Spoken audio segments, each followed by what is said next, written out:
time. My dreamy friend, it's coffee time. So good morning from Kiev once again, or Kyiv, should we say here. We have learned from the locals. Stefan Gorkum, you promised us yesterday that you would come back in this morning show about the Australian news we got the last couple of weeks. But before I talk to you, Steve, I say good morning to Mr. Ewan Spence. How do you drink your coffee? Good morning, Dennis. I drink my coffee very quickly and very small. There is a secret espresso machine that's not actually in the press room, it's hiding behind the press room. And if you know the people to ask, little tiny miniature shots of coffee. As potent as Belarus, as exciting as Croatia, and as flat and as small as Ireland. Do you also drink it quickly because you're, how can I put it, a very hard worker? You're here one of the first every morning and you leave one of the last in the evening. Well, it actually looks like that. It's just that if I leave super strong coffee on the table too long, it will get stolen by the rest of the team. So basically, it's survival of the fittest. Okay, today we are going to see the second rehearsals of the finalists. Which of these 6 nations do you think needs to improve the most to get a good result next week?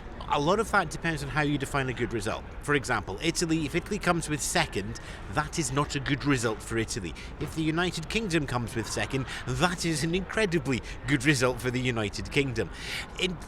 Look, we keep score on this. Everybody has come in. They only have a certain amount of time to change things.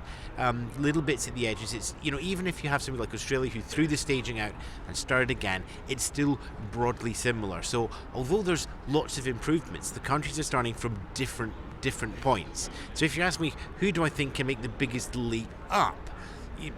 France had the weakest in the first run through. Alma just looked lost on stage. They're relying on the backdrop to create a sense of vertigo, and they have a song that is. They should have dancers on stage. It should be tangoing like in the video. They should be on wires.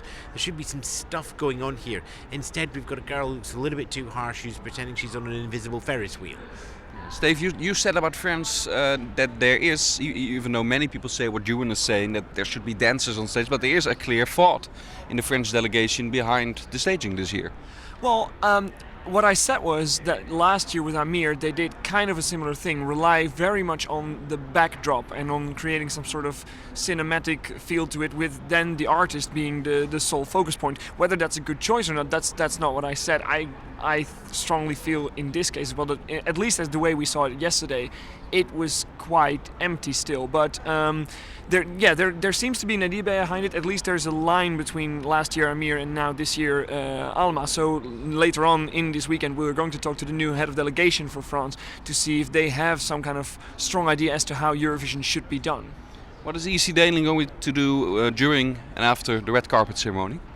Well, the idea is that we're going to be there. We're going to give a nice impression of what's going on there. Of course, the red carpet ceremony is not the big news event. Usually, it's a fan and a thing and how to say it. It's an atmosphere thing. So we're going to be there. We're going to see how everybody is holding up, how the artists are enjoying it, and give the people who are not here in Kiev and who don't have the chance to follow everything a little impression of what's going on. Will you also be going there, or is the red carpet ceremony something you always skip, Ewan? I have people who are far better equipped to be on the red carpet and provide commentary than myself. Inisght will be there with Ellie St. Louis and Ellie Chalkley with a much keener eye than I have on fashion, because the best I can manage is it's quite a thin thing going over their shoulders. In actual fact, Lisa will then go on to describe the dress something like this. What? Just make a really big long dress thing. Oh, a beautiful dress with spaghetti straps, with bias cutting on the fabric, and embroidery. Perfect. Cool. It's yellow.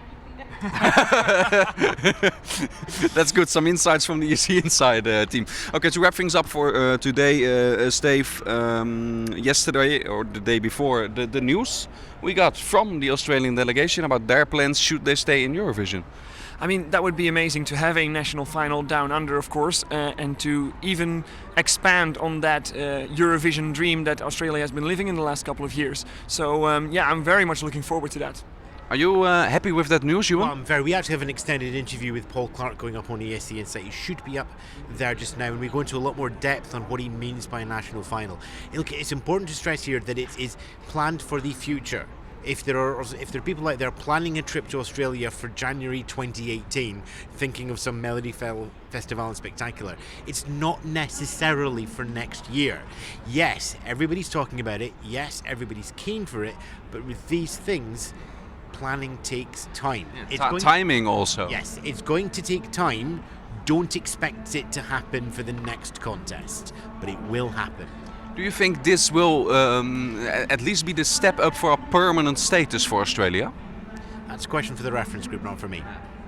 But maybe you have thoughts what's going to happen when you look in your crystal ball. Eurovision was set up to have podcasts interrupted by singers with guitars on the other side of the hall with a big amplifier. But in actual fact, it was set up to share culture and a war torn Europe. But that was a world war. It was all over. I don't see why Besancon's idea of sharing cultures and reaching out across borders and sharing technology and information should stop at the borders of Europe. It should carry on. It should open up. Australia has paid its dues over 30 or 40 years. It's not like Bangladesh popping in for the first time. This is year 35 or 36 for them, even though it's only year 3 on the stage. Okay, thank you for your time, Ewan, and enjoy your day here in the press center in Kiev. Steve, same goes to you, and enjoy also the red carpet ceremony. Thank you very much.